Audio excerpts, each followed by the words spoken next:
এইটা হলো আমার মিলি খালার বাসা। এই বাসাটা নিউ জার্সিতে। এই বাসার চারিদিকে এত মায়া ভরা, আর আনাচে কোনাচে এত ইতিহাস যে বলার মতো না। উনার যে কোনো একটা জিনিস টাচ করলেই সেটার পিছে সুন্দর একটা গল্প আছে। আর প্রকৃতির মাঝখানে একদম এখানে আসলে মনে হয় যে আর কোথাও না যাই, খুবই রিল্যাক্সিং। আর তার মধ্যে আজকে হলো শরতের একটা এত সুন্দর দুপুরবেলা, যেটায় একদম চারিদিকে পাতা লাল নীল, মানে কি যে অদ্ভুত সুন্দর।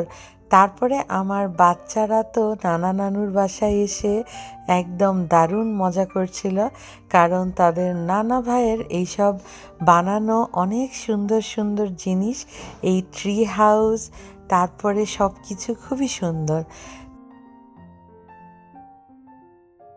তারপরে আমি এখন তোমাদেরকে দেখাবো ওনার সবজি বাগান। ওনার বাসার চারিদিকে এত এত সবজি লাগানো, মানে আমরা দেখে তো অস্থির। সো বেসিক্যালি আজকে আমরা যেটা করতে যাচ্ছি সেইটা হলো এখানে আমরা বনভোজন করব। আমরা লিটারেলি বাংলাদেশের মতো খড়ির চুলা বানিয়ে বনভোজন করব।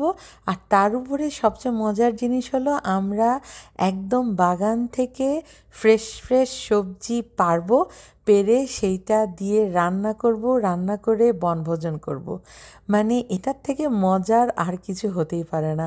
আর দেখো ওনার সবজি কি বলবো, মানে এত সুন্দর সুন্দর ফ্রেশ ফ্রেশ সবজি চারিদিকে, আমাদের তো পুরাই মাথা নষ্ট। এটা দেখো আমরা কি তুলছি, শালগম। আমার ছেলেদেরকে লাগিয়ে দেওয়া হয়েছে সবজি তুলতে। সচরাচর এরকম জিনিস তো এই দেশে পাওয়া যায় না।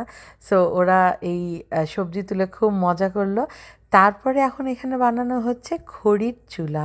যেহেতু খড়ির চুলা এখানে নাই, বিদেশের বুকে তো আমরা খড়ির চুলা পাই না, তাই এরকম ইট বসিয়ে আমরা খড়ির চুলা বানিয়ে নিলাম।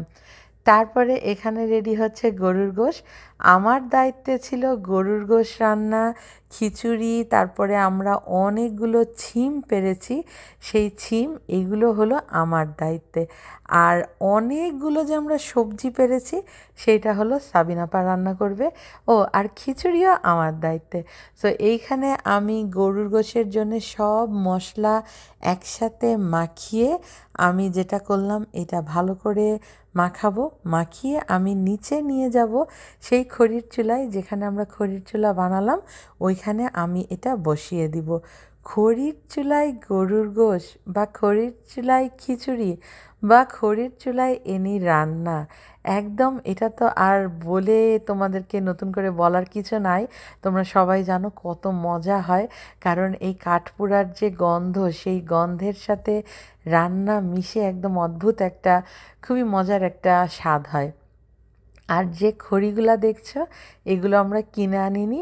ওনার ব্যাকইয়ার্ডে, ওনার পিছে যে একদম দূরে দেখছো যে জঙ্গলের মতো, ওইখানে বাচ্চাদেরকে পাঠিয়ে দেওয়া হয়েছিল সব খড়ি কুড়িয়ে আনতে। ওরা সব আমাদেরকে এই ডালপালা কুড়িয়ে এনে দিয়েছে, আর আমরা রান্না করছি। আর দেখো এই রকম একটা পরিবেশে বসে রান্না করার মজাই আলাদা। মানে আমার চারি সাইডে এত সুন্দর মানে পরিবেশ, আর এদিকে ফলের কালার চারিদিকে, পাতা একদম লাল কমলা, মানে খুবই সুন্দর একটা পরিবেশ।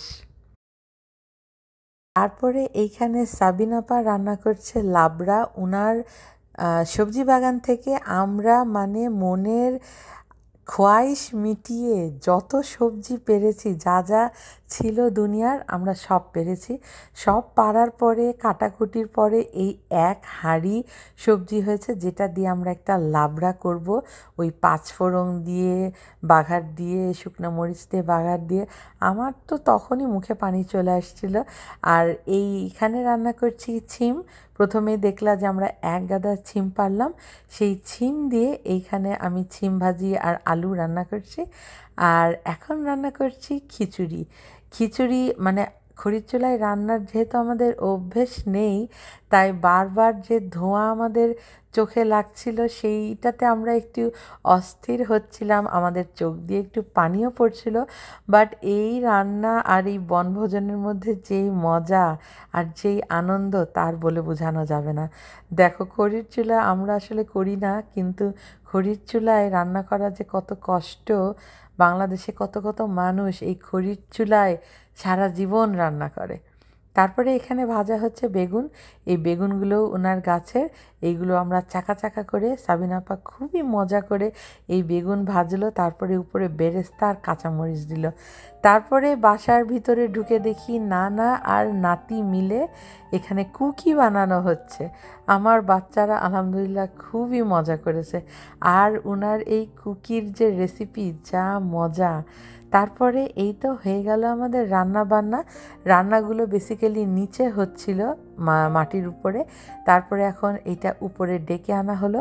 আর এই সালাদের সরঞ্জামও সব ওনার গাছ থেকে টমেটো শসা সব পাড়া। তারপরে এই হয়ে গেল আমাদের রান্না।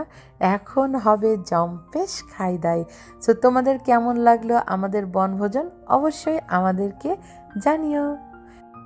এত রান্না বান্না হলো আর ছবি হবে না তা কি হয়?